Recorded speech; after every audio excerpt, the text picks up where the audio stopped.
Arrêtez de croire à cette absurdité. Non, votre chien ne vit pas dans un monde en noir et blanc. Non, sa vie n'est pas une vieille télé pourrie des années 50. Ce mythe est un mensonge répété tellement de fois qu'on l'a tous avalé. La vérité, les chiens voient les couleurs.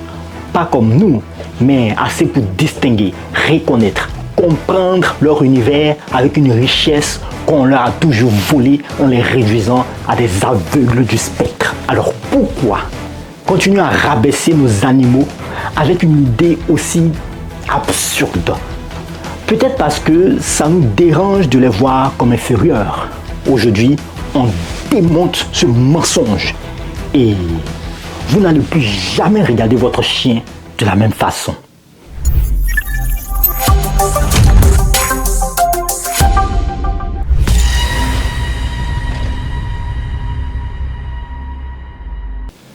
D'où vient cette idée que les chiens ne voient qu'en noir et blanc?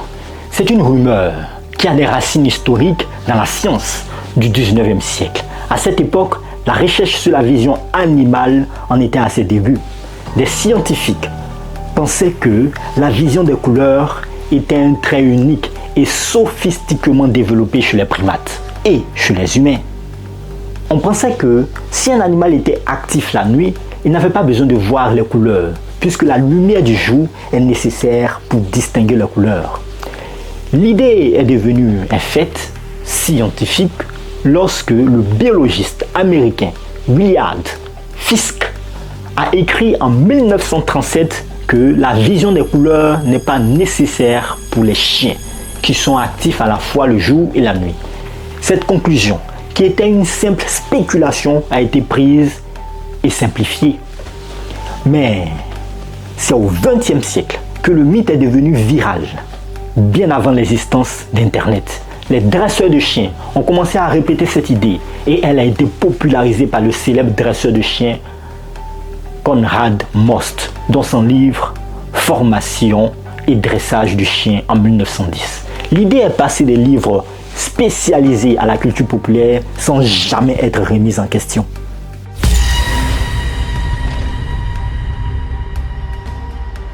Le mythe des chiens qui voient en noir et blanc a prospéré parce qu'il est simple, intuitif et qu'il nourrit notre vision du monde animal.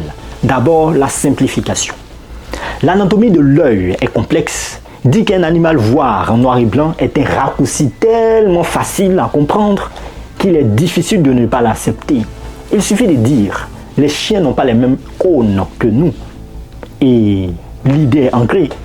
Ensuite, il est rassurant de penser que nos sens sont supérieurs. Oui, l'idée que notre vision, notre sens le plus développé, est plus riche que celle de nos animaux de compagnie nous donne un sentiment de supériorité.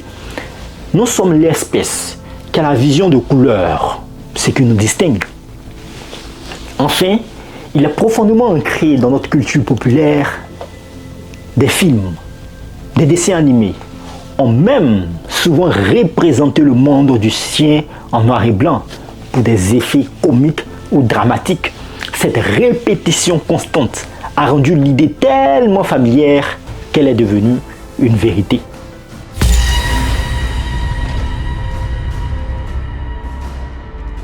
La réalité est bien plus nuancée. La science moderne a réfuté cette affirmation. Oui, cette idée depuis des décennies, grâce à des recherches sur l'anatomie de l'œil et à des expériences comportementales. Pour comprendre la vision des couleurs, il faut s'intéresser aux cônes, les photorécepteurs de l'œil responsables de la vision des couleurs. Les humains sont trichomates.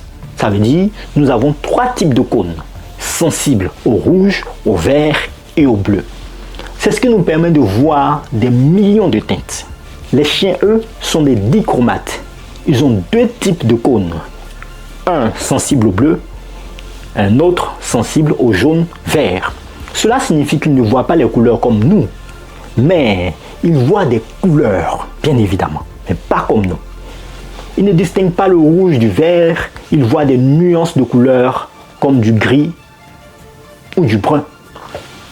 Des expériences comportementales ont également prouvé que les chiens peuvent distinguer les couleurs. Dans une étude menée par la chercheuse Jace Nates à l'Université de Californie, des chiens ont été entraînés à appuyer sur une lumière colorée pour obtenir une récompense. Eh bien, vous savez quoi? Les chiens ont appris à distinguer une couleur d'une autre.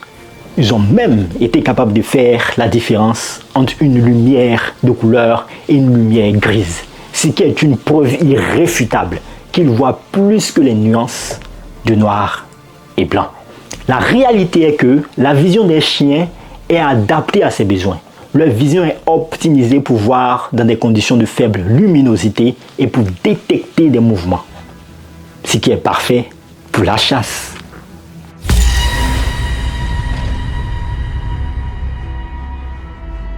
Croire que les chiens voient en noir et blanc est loin d'être inoffensif. Cela a des conséquences directes sur la manière dont nous interagissons avec nos animaux et nos animaux de compagnie. Cela peut nous amener à faire de mauvais choix. Par exemple, si vous lancez une balle rouge dans une pelouse verte, votre chien aura beaucoup de mal à la retrouver, car ces deux couleurs se fondent pour lui. Un jouet jaune ou bleu sera bien plus visible pour lui. De plus, cela renforce le manque de curiosité et de paresse intellectuelle.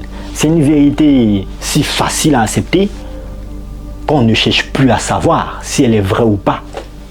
Et si nous ne nous posons pas des questions sur des choses aussi simples que la vision de nos animaux, on risque de ne pas se poser des questions sur des choses bien plus complexes.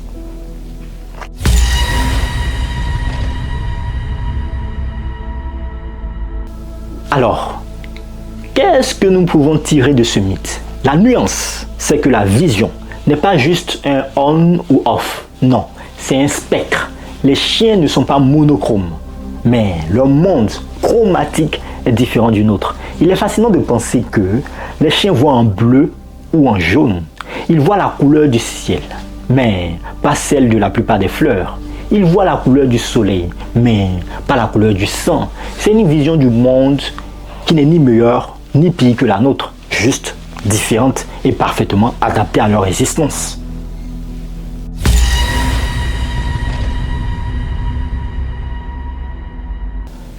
Alors, la prochaine fois que quelqu'un vous dira que les chiens ne voient pas la couleur, vous saurez que c'est un mythe.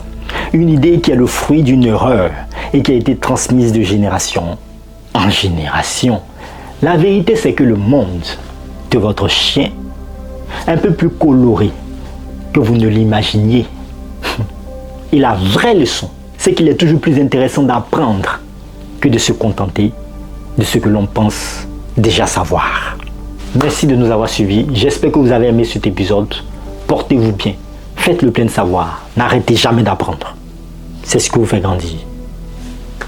Au revoir.